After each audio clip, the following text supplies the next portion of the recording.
உலகத்துல இருக்க எல்லாத்தையும் அவருடைய கைகளால உண்டாக்கினவர், அவருடைய வார்த்தையினால உண்டாக்கினவர்.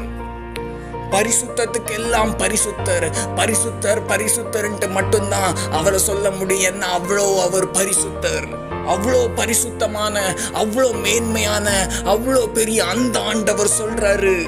அந்த ஆண்டவர் சொல்றாரு, நீங்களே என் ஆலயம், நீங்களே என் ஆலயம். நான் உங்களுக்கு உள்ள இருக்க விரும்புறேன், நான் உங்களோட கூட விருந்துண்ண விரும்புறேன். அதாவது நம்முடைய தினசரி வாழ்க்கையிலையும் ஒவ்வொரு நாளும் நம்மளோட அவர் ஒரு டேடியா, ஒரு அப்பாவா நமக்கு உள்ள இருந்து நம்மளை நடத்த விரும்புறாரு. அதான் ஆண்டவர் சொல்றாரு, நீங்கள் என்னிலும் நான் உங்களிலும் நிலைத்திருந்து நீங்கள் எதை கேட்டாலும் நான் உங்களுக்கு தருவேன்னு. அதாவது நமக்கு உள்ள ஆண்டவர் இருந்தாதான் நமக்கு உள்ள வார்த்தையாகிய ஏசப்பா